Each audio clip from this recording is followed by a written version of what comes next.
Hello and welcome to the International Positive Psychology Association Positive Psychology Leader Series. Today we have with us as our special guest Robert Emmons, who is going to talk about why gratitude is counterintuitive and other lessons from the science of Thanksgiving. It's going to be great. And Robert Emmons has been with us before. It's tremendous before. It's going to be great today, and so we're thrilled that you're with us. I'm David Paulet. Just to introduce myself for those of you I haven't had the chance yet to meet.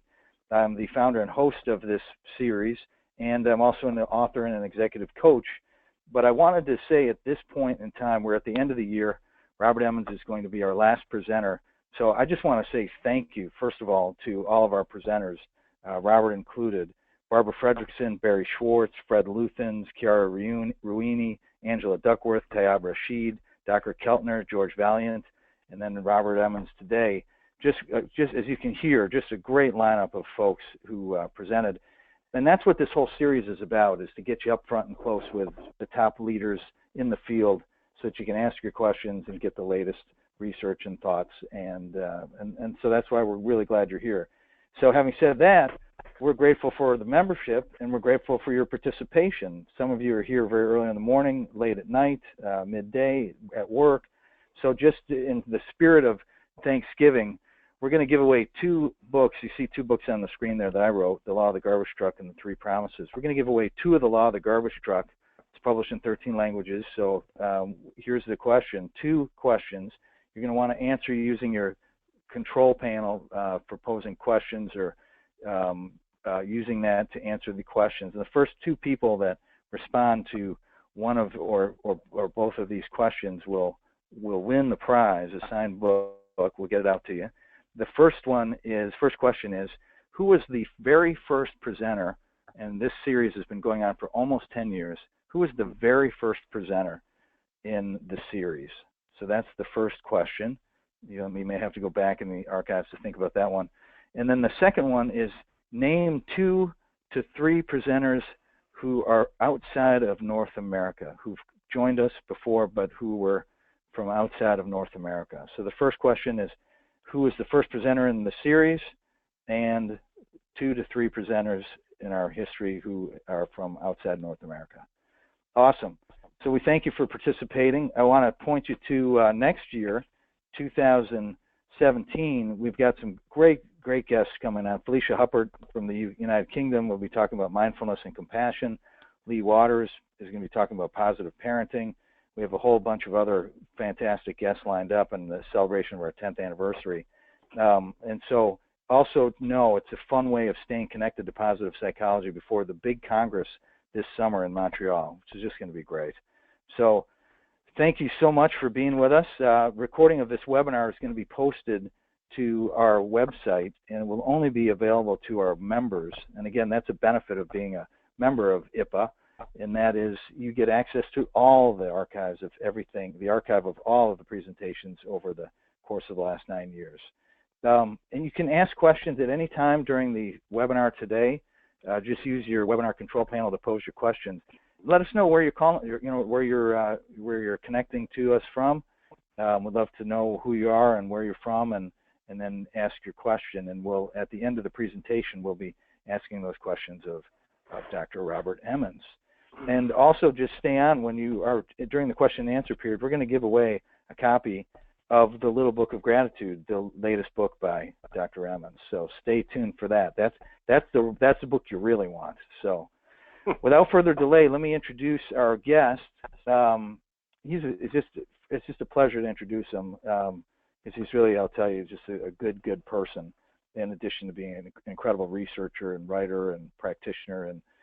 But here it goes. I've got to share it all with you. Robert A. Emmons, PhD, is professor of psychology at the University of California at Davis.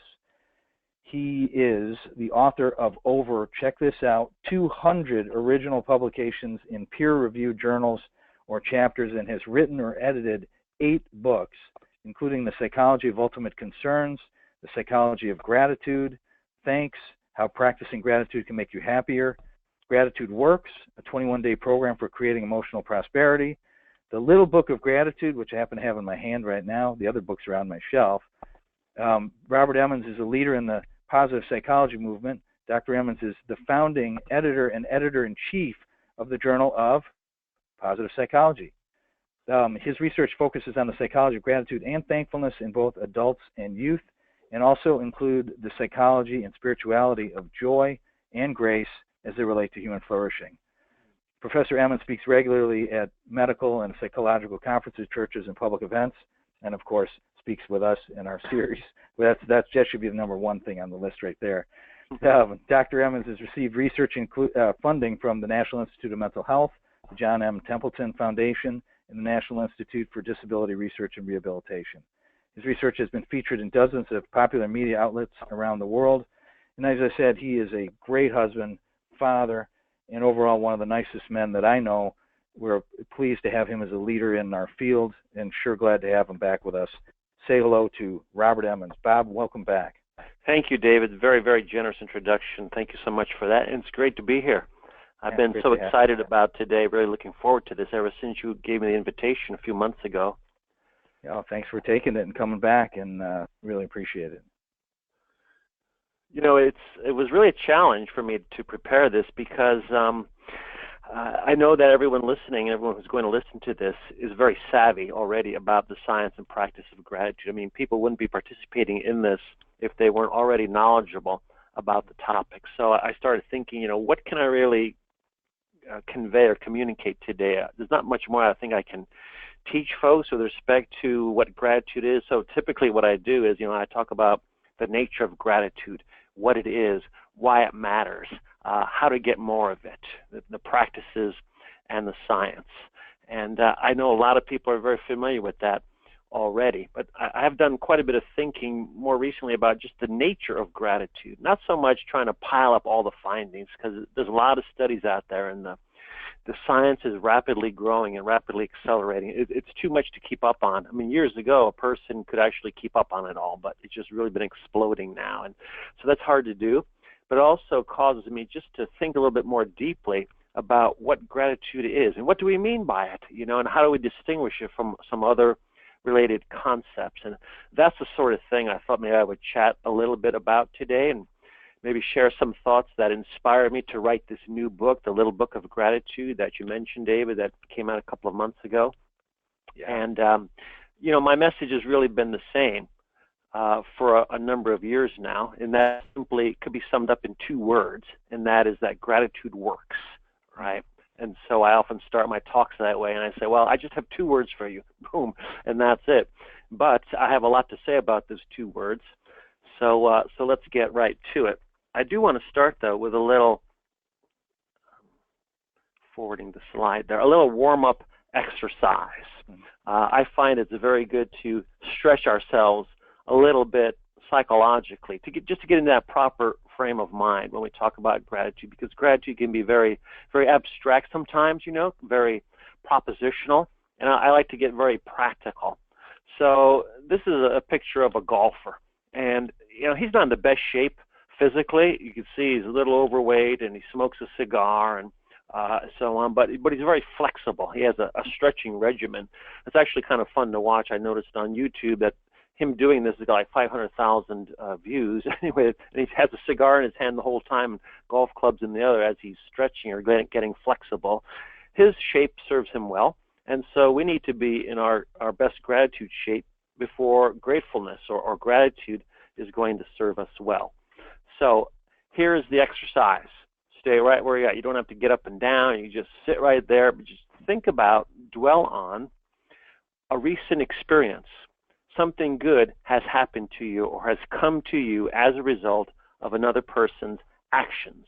Right? Could have been yesterday, could have been today, last week, last month, something that you can remember, that you can reflect on for just a moment. And then I have a series of questions I'm going to ask you about this experience and the person who is responsible for it. Okay, so here are three short questions. The other day, I felt really glad when what? Something happened that you felt good about, pleased about, grateful for, perhaps. So who was the other person, or describe the other person? Maybe you don't know their name. You know, maybe it was a stranger or just an acquaintance. You don't actually know their name. So think about, reflect on this person. this person took the time or made the effort to do something. They did something for you. They went out of their way to help you, something that you couldn't do easily for yourself. They provided you with a kindness or a favor. Right? So then we need a person, we need what they did. Now think about the fact that they didn't have to do that, did they?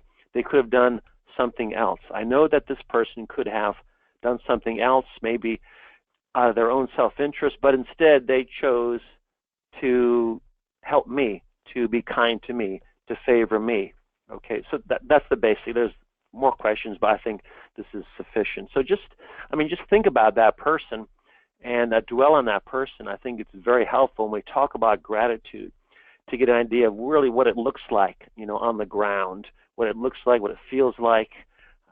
That's my job description. When I give talks to the different audiences that David mentioned, I'm there basically to unpack the concept of gratitude for my audience and with my audience. And it's often useful to start with a very concrete illustration, because sometimes it's just very theoretical when we start to define it and look at it from all its academic, perspectives, and that's important to do, and we'll do some of that today. But I just like to think about it in terms of an interpersonal exchange, because for me, it magnifies the relational nature of gratitude. It's in the context of relationships where gratitude derives its most power.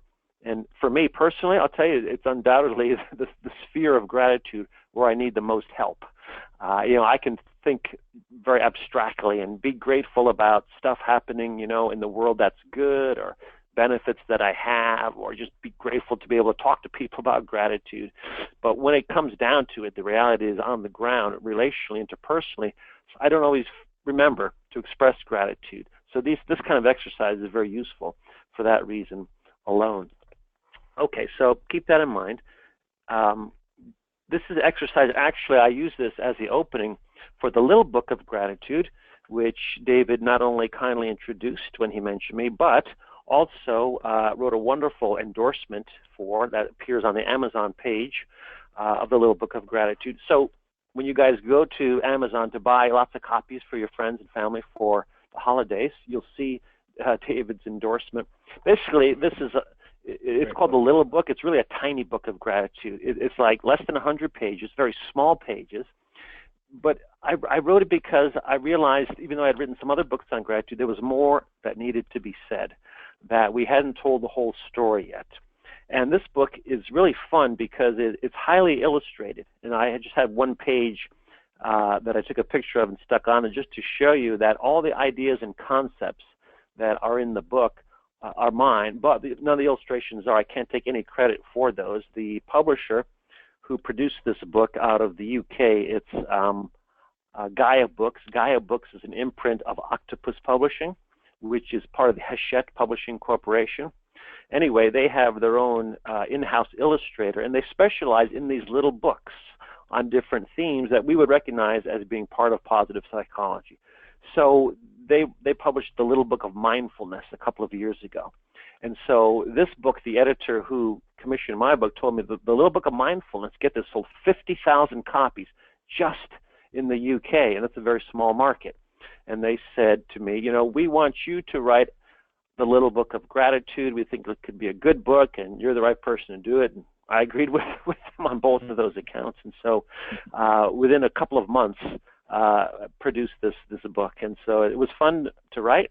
I hope it's fun for people to read. Really, it has a series of actionable techniques, close to 36 specific exercise or practices that you can do, engage in, just like the first one where you had to reflect on a person that did something for you. And so that's the Little Book of Gratitude. We'll come back and mention it from time to time, but that's my latest.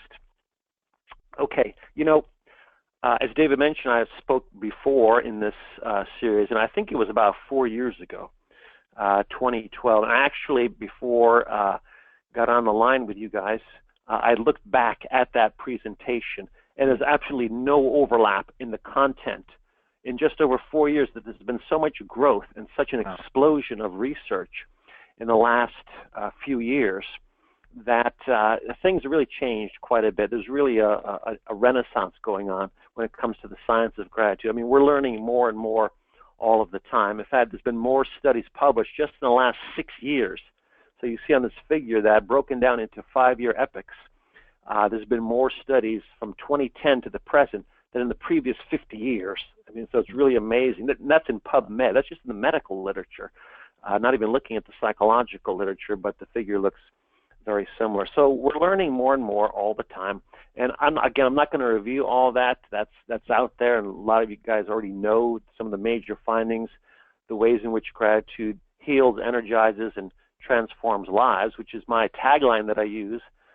Following those 2 words, gratitude works, and I review the research. And of course, I was fortunate to be involved in a lot of the early research on gratitude journaling and using randomized controlled trials to examine the effects of gratitude psychologically, relationally, and physically. And so there's amazing stuff coming out. I mean, some of it is really just mind-blowing what they're finding out with respect to medical benefits and looking at real clinical objective biomarkers, like cholesterol levels and measures of inflammation, and the list goes on, and it's really fascinating to see the way in which physicians and other people in the healthcare industry are taking the findings, taking them very seriously, and saying this is important. It's important for us as professionals. It's important for our patients. It can improve the nature and quality of the services that we deliver. So medicine is certainly appreciating workplaces, educational settings. There's virtually no settings in which gratitude has not made some sort of inroad. So, it's all very exciting to see the ways in which gratitude is having impact. Okay. Well, so I had to come up with a title for this presentation, and I know I wanted to share certain things, that ideas I've been having.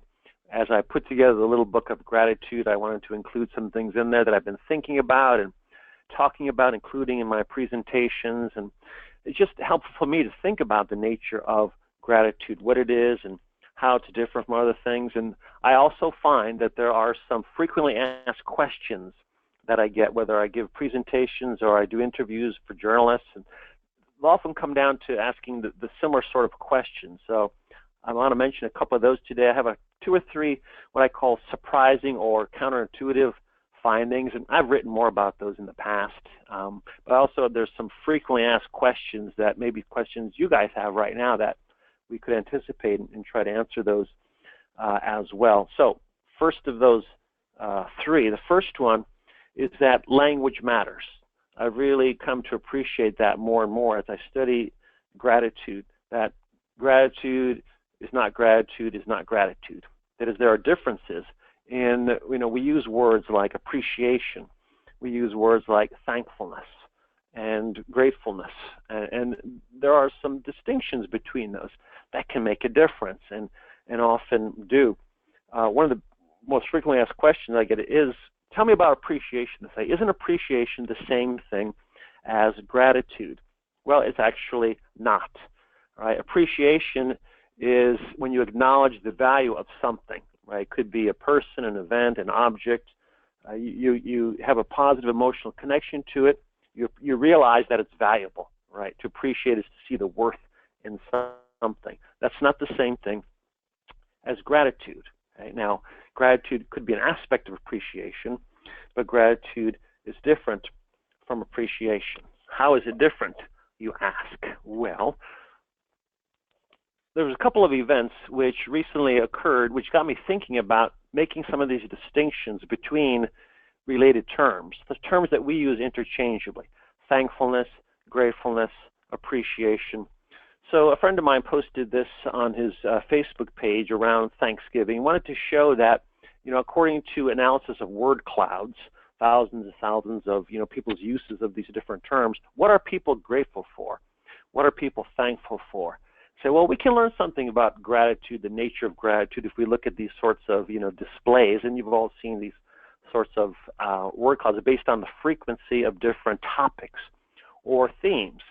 So you see people mention, family and friends and, the sorts of things that people talk about when they go around the Thanksgiving table, all of which is, fine and mildly interesting, but it's not that insightful when it comes to the nature of the sources or targets of gratitude, partly because in these sorts of analyses, people are asked, what are you grateful for? as opposed to who are you grateful to.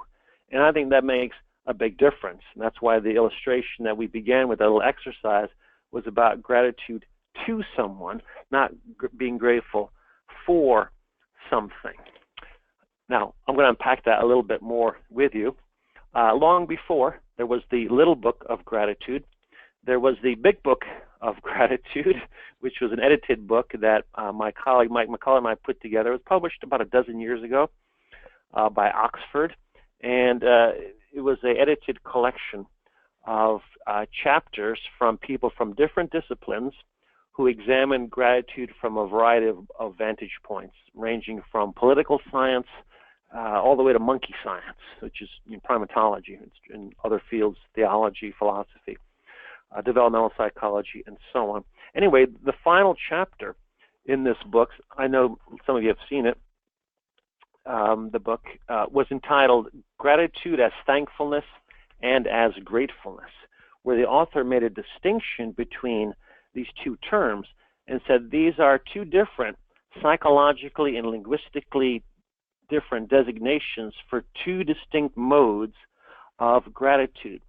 So to say you're grateful is not the same thing as saying you're thankful. Now, most of the time we would use those interchangeably. In everyday life and interactions, a person says they're thankful to us. We don't say, well, do you mean you're grateful or are you thankful, right? We just accept it at face value. But when you analyze something psychologically, in order to have a real rigorous science of it, you got to be very precise in your terminology. We must have precision if we're trying to have an advance and to try to develop a cumulative science. So, I reread this chapter. There's been a lot of philosophical articles written recently by philosophers who they do the same thing. I mean, they do this all day long. They engage in this conceptual analysis of what gratitude is and what thankfulness is and what they are not. We'll look at that in just a second. Anyway, this author, so you're grateful for or grateful that something happened, right? And we say this every day. I'm grateful that it's raining today, and it is here because we need the rain, right? I'm grateful that it didn't rain last week when I wanted to go for a hike. I'm grateful for my family, right? I'm grateful for my job. So we use grateful for, grateful that all the time. And he says that's gratefulness. That doesn't imply a particular sequence of a giver, a gift, and a receiver, a benefit, a benefactor, and a beneficiary. That is when we have thankfulness. We're thankful to someone who has provided us with a benefit. Okay, that's a different kind of psychological experience. Well, it turns out a number of other people have made this distinction, and this is what the philosophers do.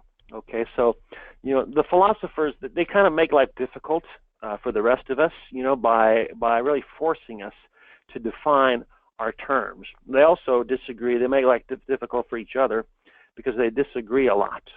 And several of these articles that have been published in the last 5 years will talk about the disagreement on gratitude that philosophers have. So I don't feel so bad because they don't agree with each other. But most of them do agree that there are some basic differences between prepositional versus propositional gratitude.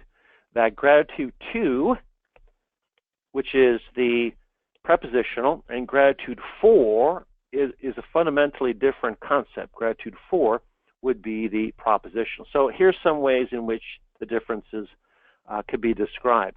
So with prepositional, you're grateful to someone. That's targeted. There's a target. It's benefit triggered. You receive something good. You received a kindness. Somebody has done something for you or secured for you something you could not do or secure for yourself easily. It's very specific what benefit they provided. It's personal. There's a person behind it. It's directed, right? It's directed to you, the gift. You direct gratitude, thanks to the giver, to the benefactor. That would be thankfulness. But then there's the other form where you just say, I'm grateful to be alive, right? I'm grateful to have avoided that accident. There's no specific person, in generally speaking, in these cases. So it's non-specific, it's impersonal, or you might say it's transpersonal, non-directed, non-specific, non-targeted. But these are still legitimate forms of gratefulness. And that's one of these frequently asked questions. I'll give talks, and I'll talk about the interpersonal form of gratitude. And someone will come up afterward and say, I'm just grateful to be alive. How does that figure into your scheme, right? And I'll say, well, yes, that's propositional gratitude. But for most people, gratitude makes more sense at the relational level, the targeted specific level, especially when people have a difficult time with gratitude. Maybe they're going through difficult times. Maybe they've had a lot of recent adversity, pain, suffering they're going through. Maybe they look at the world and they don't see much to be grateful for. And how do you practice gratitude under those circumstances? And I say, well, that's when it's really important to get specific. Let's look at a relationship, because we can always find someone who did something for us, right? Whether it's big, small, or somewhere in between. And that's when gratitude becomes real, becomes lived on the ground. So those are just some ideas I've been having as I do some of the reading and as we try to unpack the nature of gratitude. So that was one event, coming across, reading that chapter in the book that I edited with fresh eyes for the first time in over a decade. I was also giving a talk up at Lake Tahoe in the fall. Lake Tahoe is, if you've been there, very beautiful place. And I wanted to make my talk, of course, relevant to the setting and to the audience. So I posed this question to them at the very beginning, outset of the talk. I said, can you be grateful to the environment, to nature? Is that possible? Does that make any sense? Is it logical or rational to be grateful to the environment? Because the environment doesn't intend to do us a benefit. Nature doesn't, give us a favor and then we respond to it by repaying that favor. Does that make any sense at all? And basically they all said yes, but I think that's when it's really important to make that distinction between gratitude to and gratitude for. So the consensus was that yes, you could be grateful for nature, right? Or that you have a chance to go for a hike in a beautiful place. That's a picture of Yosemite there. Someone else after the talk, they were driving home. They sent me this amazing picture of an amazing sunset that they saw as they were driving home in the Sierra Mountains that night, and they felt a sense of gratefulness or a sense of joy or thanksgiving, you might say, as this writer talked about. She's a cell biologist, and she wrote a book years ago called The Sacred Depths of Nature. And she says, yeah, we feel joy, we feel awe, wonder, thanksgiving, gratefulness in these settings. And so I think, again, it's going to make sense, but only if you make that distinction, that prior distinction between the grateful for, grateful to versus, grateful that.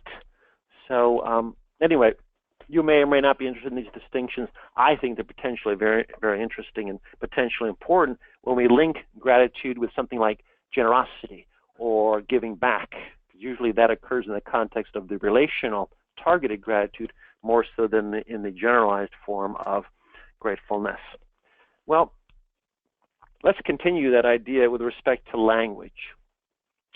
So my very favorite chapter in the little book of gratitude is the chapter on, well, they're all my favorites, but specifically the chapter on metaphors. I've been compiling this list of gratitude metaphors that I have come across, or I've asked people, or maybe even made some up myself. I find it very useful and very creative way of just thinking about the nature of an emotion is in terms of a metaphor, right? And there's a long history of that with respect to gratitude. Lock and key metaphors are very common.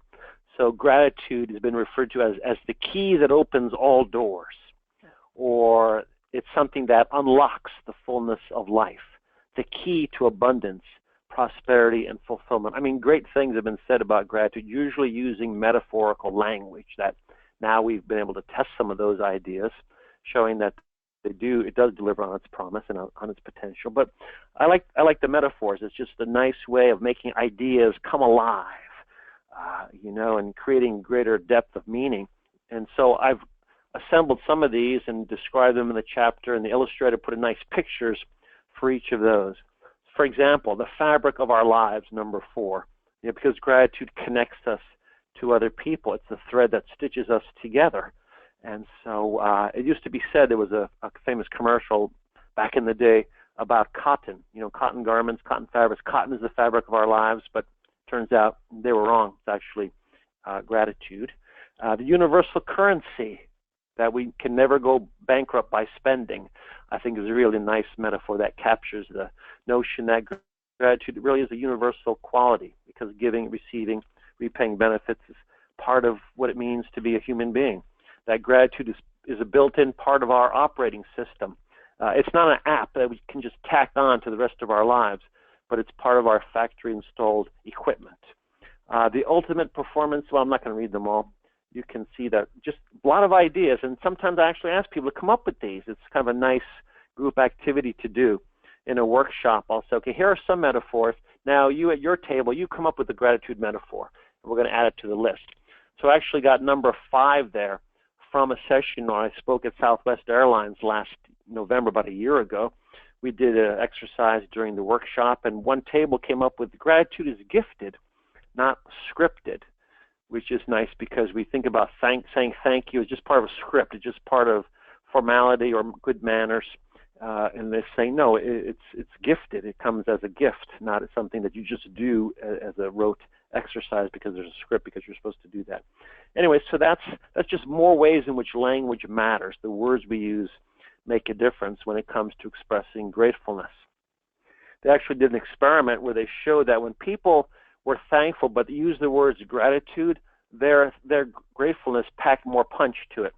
When they said, I'm grateful to you for doing this favor, it actually had more impact than when they just said, thank you for doing this favor. I mean, it seems so trivial, the difference, but it goes deeper. I think it implies a different level of awareness or understanding. So gratefulness becomes, high-powered thankfulness or high-octane thankfulness. Just another way of using the language, using words. So just some insights that I've had. Here's a nice one.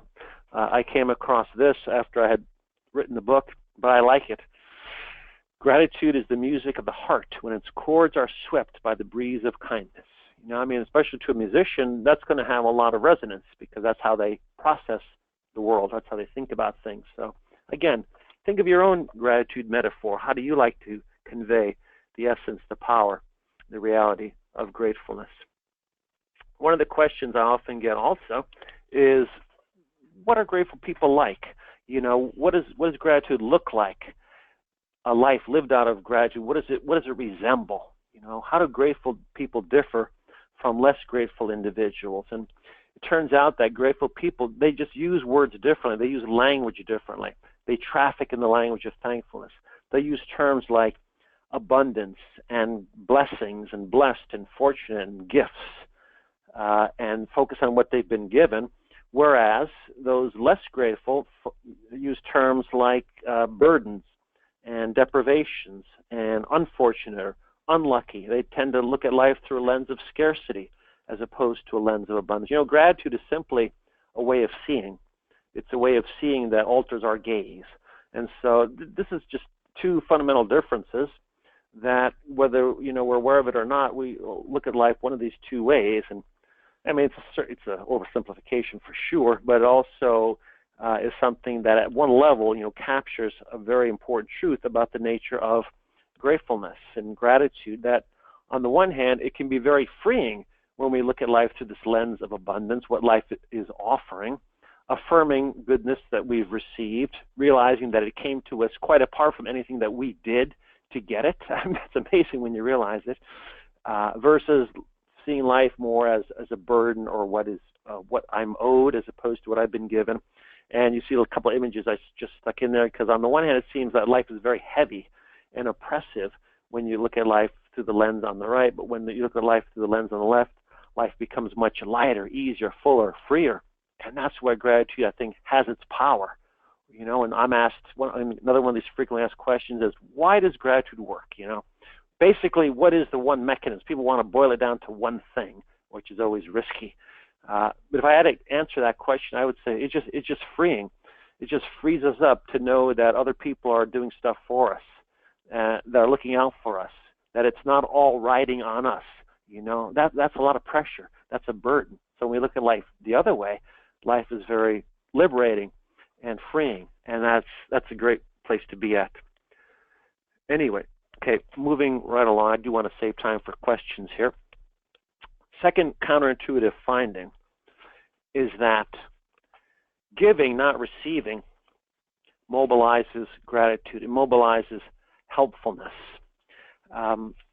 We usually think that gratitude is something which inspires people to give back the goodness they've received. And it can do that, for sure. That when you receive something, you want to give back, you want to pay it forward or pay back or reciprocate the goodness that you've received.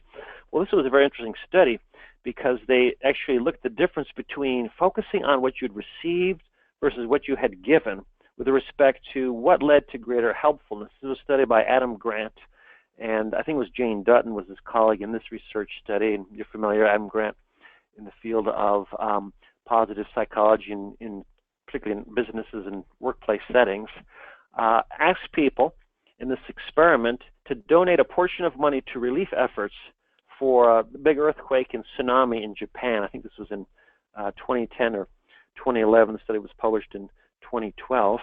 They compared the rate of giving in three groups. One was a control group. The other two conditions, in one condition, people had reflected on what they had received from others. List three things they had recently received from others. When they did that, the rate of giving went up to 21%. Okay? Now, a totally different exercise, a third group was asked to write down three things they had contributed to others, what they had given to others. Right? Guess what they gave? They gave at a rate of 46%, over twice as much as those who had received the benefit. So you might think, well, the ones in the gratitude group, that was number two, right? They had received a benefit, they felt grateful. This increased their giving above and beyond a control condition, but not nearly as much as those who had provided a benefit. And they said that, look, it's focusing on your identity as a giver that's most helpful here, reminding yourself that you are the kind of person who cared about others, which is what you do, and you focus on benefits you've given other people, is actually beneficial at inspiring and producing more benefits, giving more benefits, more helpfulness, which is quite interesting. It's just the opposite of usually you would think of gratitude is going to drive motivation and inspire people to give back, and it does, but actually focusing on your identity as a giver versus receiver was more beneficial, which they then replicated when they looked at university fundraisers who spent all their time on the phone, right, trying to get people to donate, alumni and others and so forth. And again, in those different conditions, found that those who reflected on being givers themselves increased how hard they worked for the university, how much effort they put in by a significant amount compared to those who wrote about receiving, suggesting in two different ways that gratitude is important for giving, but not quite as important as focusing on yourself as a giver. That's the identity that they understood. So I think that's one of those counterintuitive findings as well. Okay, I'm going to skip ahead a little bit because we're getting a little bit short on time. This is really important. Okay, this is number 3. This will be the last counterintuitive finding that I'll present. And I think this is the most important one. And this is what I really focus on toward the end of the little book of gratitude. When people ask, how do you practice gratitude? They say to me, you've been studying this for a while, you've learned all this. What personally do you do? Do you have a gratitude practice? Right? And I don't know, to me, that I understand the question, but to me that's asking, do you have a breathing practice? Well, yeah, I inhale and exhale. So is that a practice or just something that automatically happens? I used to think that gratitude is something that you go out and get. That to do it well and to do it efficiently and effectively, you had to do it in a certain way. You had to go out and get a journal to do it. You had to write in a certain way. You had to do it in the morning or do it in the evening. You had to write a certain number of gratitudes. You need to do this in a certain number of times each week. And there was a right way to do it. Or I had to go on this website and do it that way. Or I had to get an app for my phone and do it that way. So I was really concerned that gratitude for many people can be seen as just one more thing to do, something to add on to an already busy schedule where we already have demands and obligations and just the stuff of life, right? And so I didn't want to tell people that, hey, this is what you need to do. You need to, work really hard at becoming more grateful. And yeah, you got to read this book and get that app and get that journal. And this is the right way to do it. Give a recipe or a formula. And it seemed like to me that would just burden people more than it actually would would help them. It puts them in this kind of try harder, do more, work hard, and then you can become really good at becoming grateful. You can be great at being grateful if only you do it the right way. Well, we've learned in our research that there really is no one right way. We know that people use apps. They do so in different ways, and sometimes the apps are effective and sometimes they actually aren't. I actually found myself, it wasn't effective when I tried to use an app to practice gratitude. What happened was that when I was doing well at it, when I remembered to do my little gratitude journaling on my phone, I felt like really good, like really pleased that I had remembered to do so. But when I forgot to do so, I felt really bad. I felt like guilty. It's like, here I am, I'm telling everyone to practice gratitude, to be grateful, gratitude works, so on and so forth, and here I can't remember to do it. It's like I was a failure at becoming grateful. And so I either felt proud or I felt guilty. In either case did I feel grateful. And that just really changed how I think now about gratitude. I'm going to skip over that study because I don't have time to get questions and do that. But I'll go to the conclusion that I reached, and that was, and I think there's a precedent for that when it comes to studying other topics like happiness. It's hard to become happy directly. It's hard to try to be happy. It is the same thing with gratitude. Trying too hard to become more grateful can actually backfire. And the reason why it can is because you start to focus your attention on how you're doing. You become so self-absorbed with the process of growing in gratitude, your attention is focused in the wrong direction, on the wrong place, right? You should be focused on what other people are doing for you. It should be absorbed by the good other people are doing for you instead of being self-absorbed. And so sometimes trying too hard to develop a particular skill or ability or virtue can actually undermine your ability to actually change in a positive direction because you start to focus too much on your own performance. And so sometimes taking attention off of the self, becoming more self-forgetful, is beneficial as opposed to focusing on the process or how you're actually doing your performance and self. So that strikes me, at least at the beginning. Now it makes perfect sense, and now it's very intuitive, but at the beginning it seemed almost counterintuitive that if I tried hard to become grateful, I actually became less grateful, more self-focused, more narcissistic, almost more neurotic about how I was doing. So that's the third of the counterintuitive findings in a frequently frequently given answer to a frequently asked question is that it's not something you can go out and get. Now, I do think there's a value in some of these recipes and formulas and lists and tips, and I've certainly advocated for some of those, but other times we just need to turn our attention to the ways in which other people do things for us that we can't do for ourselves. And when we put on those lenses and see life that way, it becomes less of a burden, less of something to add to the already busy list of things to do. This checklist gratitude I'm very careful about. Well, I want to just end this presentation part here before the questions with one basic fundamental foundational practice. So we began with one, with contemplating, reflecting on this other person did something for us. Brother David Steindl-Rast, he is my gratitude hero. He's my gratitude mentor. I've learned more from him than anyone else. He turned 90 this past summer. There was a celebration party for him, meeting in San Francisco. That's a picture of he and I together at this meeting. He says there's fundamentally and foundationally one practice which is at the root, the foundation of all the other gratitude practices, whether it's journaling, whether it's gratitude letter writing. He says it's the stop, look, go technique. And it's the cornerstone of a workbook that you can get on Amazon, which I highly recommend for people who want to practice gratitude. Get the Stop, Look, Go workbook because they discuss how this is fundamental and foundational to 30 different practices under different conditions, that the anatomy of gratitude begins just by, first of all, stopping. Just become awake, alert, aware, notice things, see things, become more present, become more receptive to the good in your life. And then he says, look around, notice it, observe it, see it, consider it, and have a direct experience of the good. Right? So it's looking for the good, it's taking in the good. I write about this in one of the chapters of my book as well when I talk about the 3 stones of gratitude. And then third is, he says, go, do something, take action, do, give. You have an opportunity here. Tell someone why you're grateful to them. Broadcast your gratitude through your social media, write about it in a journal, write a letter, visit someone, so do something about it. Saying this is a basic foundational practice that you can always return to no matter what situation you're in, no matter what the circumstance is, whether it's good times or bad times.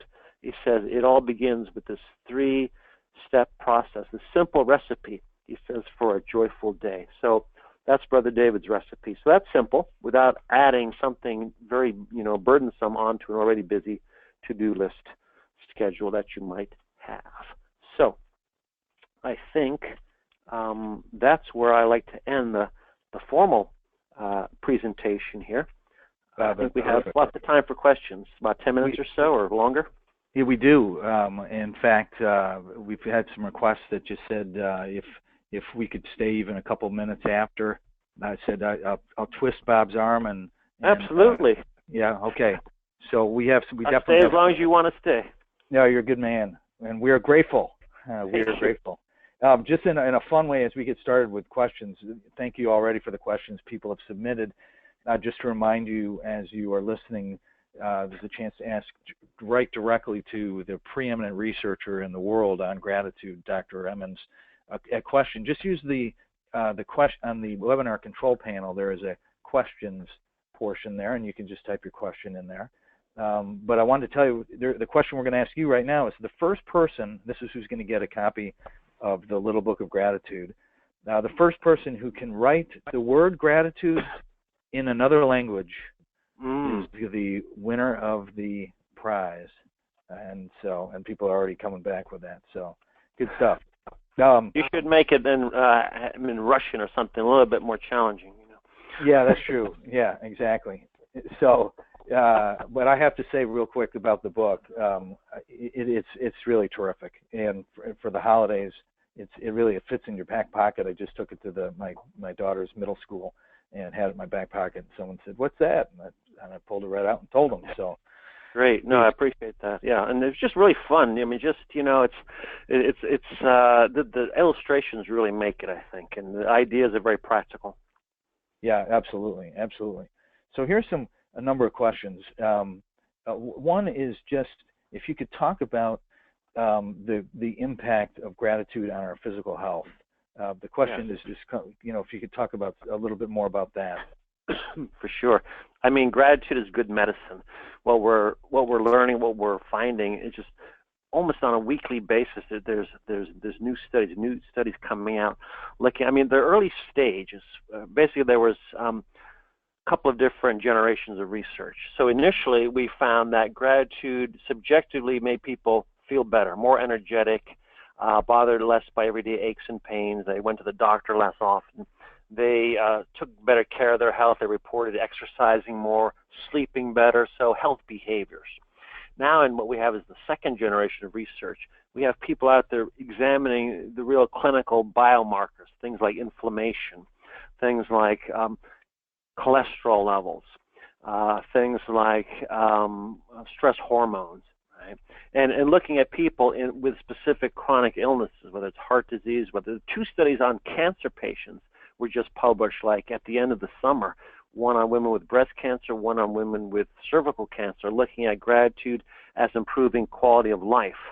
There's lots of studies looking at depression, the reduction in depressive symptoms, and we know that depression exacerbates every physical illness. Sleep is my favorite finding, that people who practice gratitude sleep better, more efficiently. They wake up, they feel more refreshed, they have less absenteeism at work the next day because they sleep better.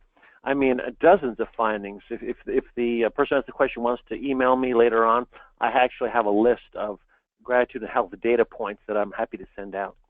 Oh, that's awesome. Super. We have a question that's in from Kristen Jones.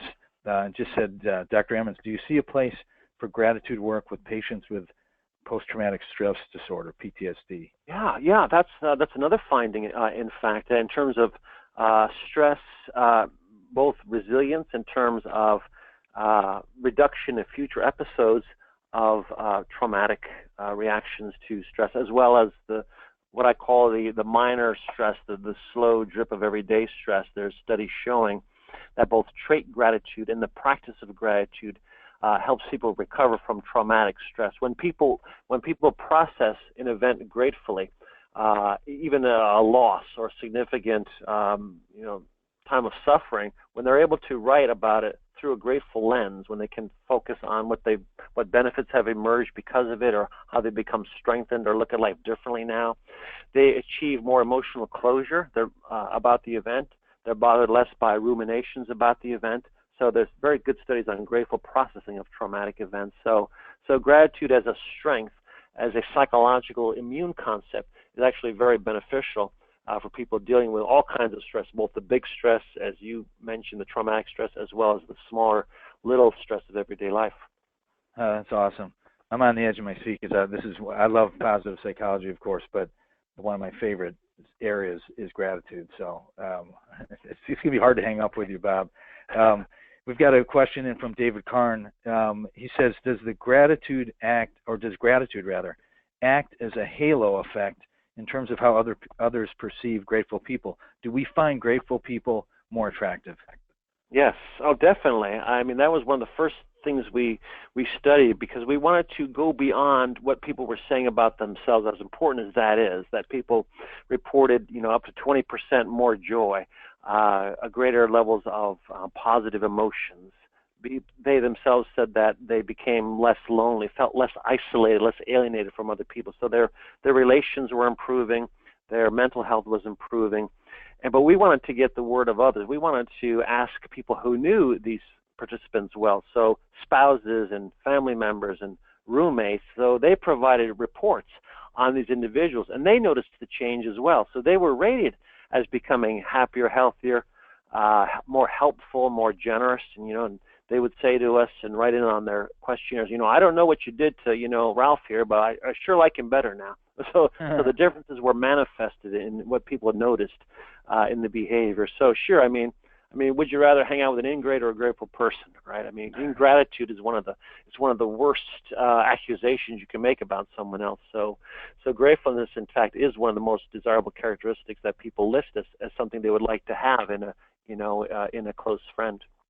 Oh, that's tremendous. I'm going to just pepper you with some more questions here. We've got Steve Bagianski, and he said, can too much gratitude hinder progress towards meaningful goals? Any tips for finding the right balance?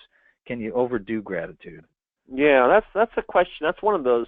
If I had a top 10 list of frequently asked questions, that one comes up as well. There's this belief or this assumption that somehow gratitude takes away initiative or motivation or striving. It's like you become passive or content or lethargic, and I just haven't seen that. I mean, I'm sure anecdotally we come up with illustrations, but in the research, it's just the opposite. In fact, that gratitude inspires greater action. That people work harder toward their goals. That they become grittier when they're grateful. Right? Grit and gratitude seem to go together well. Perseverance and passion toward personal goals. I don't know of any study that found that you could become overly grateful, and that would actually become a hindrance to future orientation or to goal striving. It's possible, but I haven't yet seen it. It doesn't seem to have side effects. When I say it's the ultimate performance enhancer, it's legal, it's safe, you can't overdose on it, and doesn't have side effects. Yeah, that's great, and that applies to thinking about important performance enhancement. You think of sports, but you think about gratitude in sports. It's real big. It applies. It applies to everywhere. It does in terms of peak performance and just calming the mind and becoming a better teammate. I mean, there's been a few studies on sports and gratefulness, and grateful teammates, they're better liked, and they communicate better with their teammates, and their gratitude from the coaching staff is associated with better individual performance too. So it's really, I think, a new domain that's being examined. Really cool stuff. That's really awesome. Sue Ferguson asks a question, staying on the health theme. Does gratitude act on health through increasing positive emotions? Are there feedback to that? Yes, so there are several mechanisms. One seems to be through stress reduction, probably something like cortisol. And even there's a couple of studies looking at chromosomal functioning, looking at telomeres, which are the protective caps on the end of the chromosomes. We know that's related to stress. And when those start to unravel or deteriorate, that accelerates the aging process. And so that's one feasible mechanism that's just starting to be explored. But she's right. I mean, there's an overlap between, of course, gratitude and other positive emotions, joy, happiness, and others, which we know are going to be related to fewer of the bad stress hormones and to more positive states and neurochemicals, which can actually be very beneficial. So that's kind of being examined now. And the new neurobiology of gratitude is kind of this new generation of research that not a lot's been published so far, but I know several laboratories are engaged in that process of examining some of the pathways by which gratitude does impact health. That's great. Eunice Vasquez asked the question, Dr. Emmons, Bob, here you go. How much do you think gratitude predicts happiness? 30%. No. Yeah, there you go. I was like, quantifying it. Yeah. I mean, we know that there's a 25 to 30% increase on average in levels of happiness when people begin to practice gratefulness over time. We know that trait levels of gratitude, as measured through our GQ questionnaire, correlate between 0.3 and 0.5 with measures of happiness. But one thing we have determined, and that's why the causal studies, the experimental studies are so valuable, is that it's gratefulness that makes us happy. It's not happiness that makes us grateful. And so that's really important because, how to be happy is through, one technique is through some of these gratitude practices. And so you could be happy without being grateful. But if you are grateful, you're going to experience more happiness. It's just the sequence which seems to work that way. So if you had a magic wand and you were able to wave it across the globe, it sounds like having people increase their gratitude practices might be one of the things you'd have them do?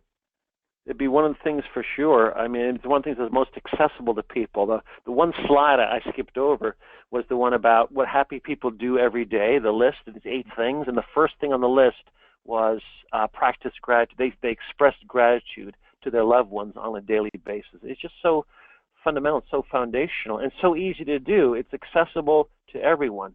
Some of these other happiness tips, you have to, have a certain hobby or belong to a certain faith tradition or live in a certain place or these things that, are not accessible easily to everyone.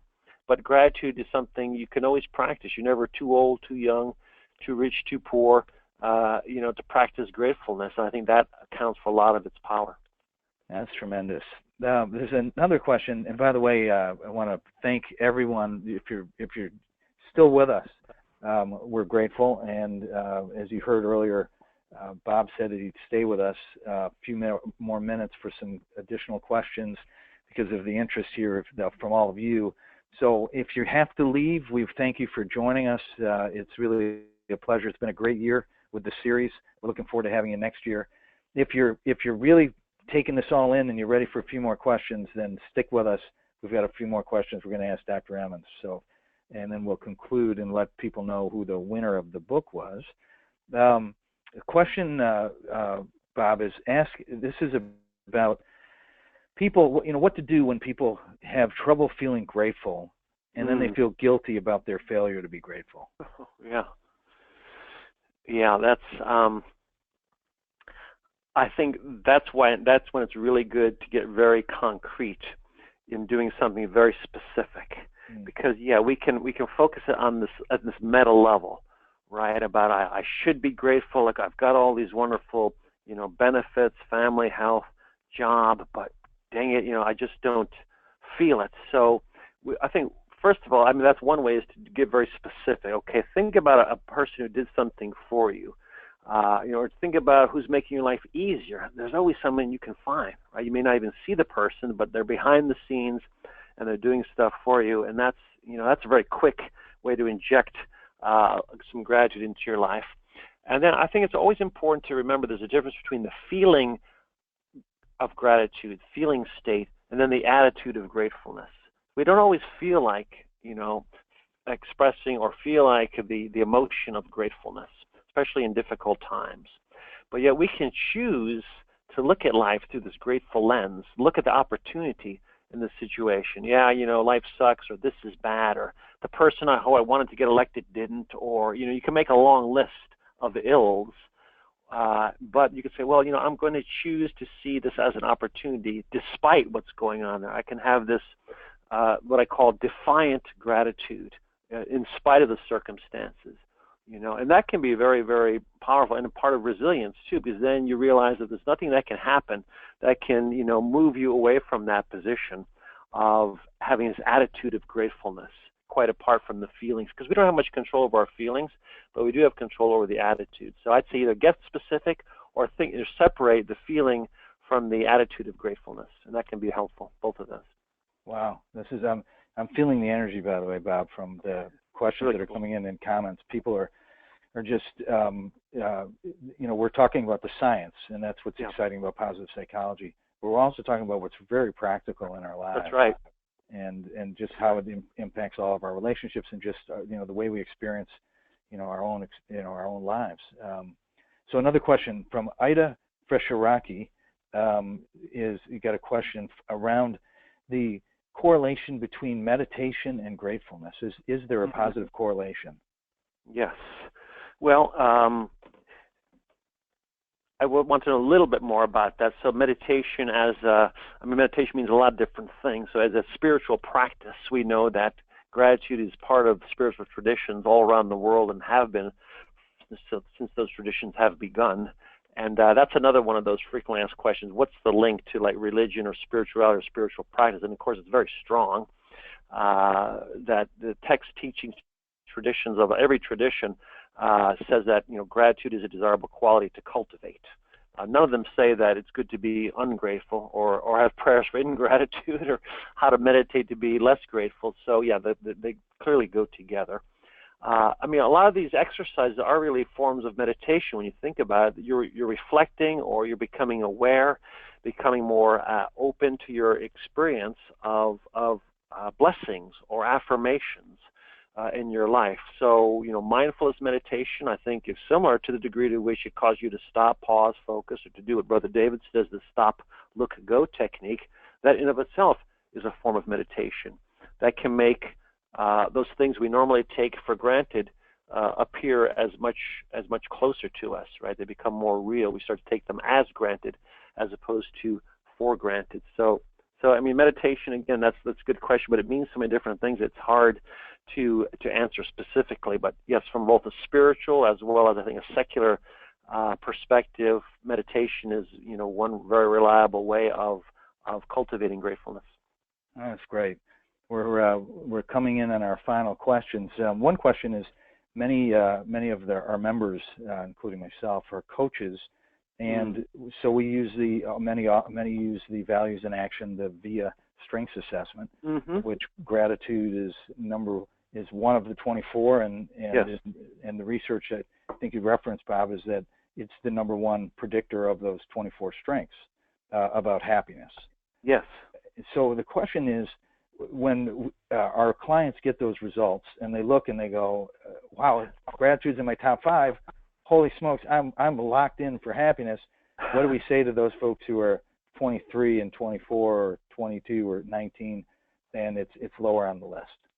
Yeah, well, we know that gratitude is something that's malleable, right? We know that people can shift even in their trait levels of gratefulness when they start to practice it on a regular basis, when they do the journaling or when they do any one of these other exercises. If they, intentionally and attentionally start to really just focus on developing that strength, they can improve in that. And that's so exciting for me to realize that after decades. I was trained as a personality psychologist originally in graduate school, and the dogma in the field of personality psychology is that people don't change. We're stable. We're kind of stuck where we're at, right? We're very continuous, and who we are at the age of 8 is the same at 18, 38, and 78, and there's not much you could do about it. But we're learning that these strengths and these virtues are in fact changeable. They're malleable, and through very simple, processes and mechanisms. But it has to be practiced over time. It has to become a habit. There's all the literature on habit forming and habit formation, how that can actually lead to long-term changes. So, people will shift on these, but there is that possibility for change. It's not something there's no gene for gratitude. There's no set point for gratitude. It's something that is, I think, quite changeable, and the studies show that. In fact, this is the case. That's fantastic. Wow. We could keep you all night, but we won't, because as I said before we got started, you're a good family man, so I wouldn't want to hold you too long. It's just a question. Next time we'll just do questions and answers the whole hour. You know, it's funny you say that. Didn't you? I was thinking the same thing. Just how fun that would be, just to be able to do that, go back and forth for an hour. I think the time would fly. Absolutely. Yeah. So let's go ahead and tell so you can say congratulations. The winner came in with the first when we said give another word in another language. Okay. And what language did they pick? They picked Spanish. Spanish. I knew it. Mm-hmm. So we've got gracias and gratitud, and so Susan Liz is the winner there. But we're going to well done, Susan. Yeah, see, you just heard it from the man himself. That's probably worth more the most thing right there. So does she get your book or my book? No, she's getting your book. Getting your book. But we might, because there are a couple of folks, since you just said that, Bob. Let's see. This is a good one. We'll do a backup. Jody Fissler came in with Dankbarkeit. Yes, very good. Yeah, that's a good one. So maybe we'll give her my book as a backup to yours, or maybe we'll give her give them both. Give her a German. We'll give her a German translation. Yes, even better, even better.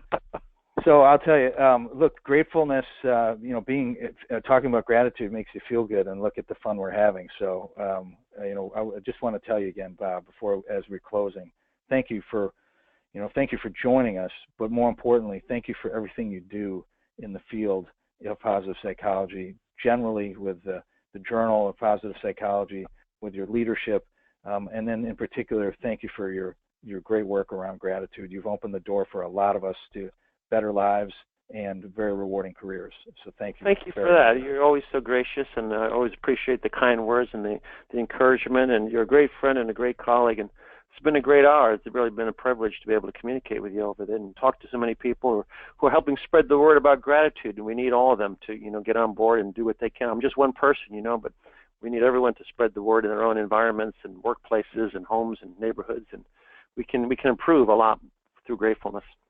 Yeah, that's awesome, and we'll leave it there.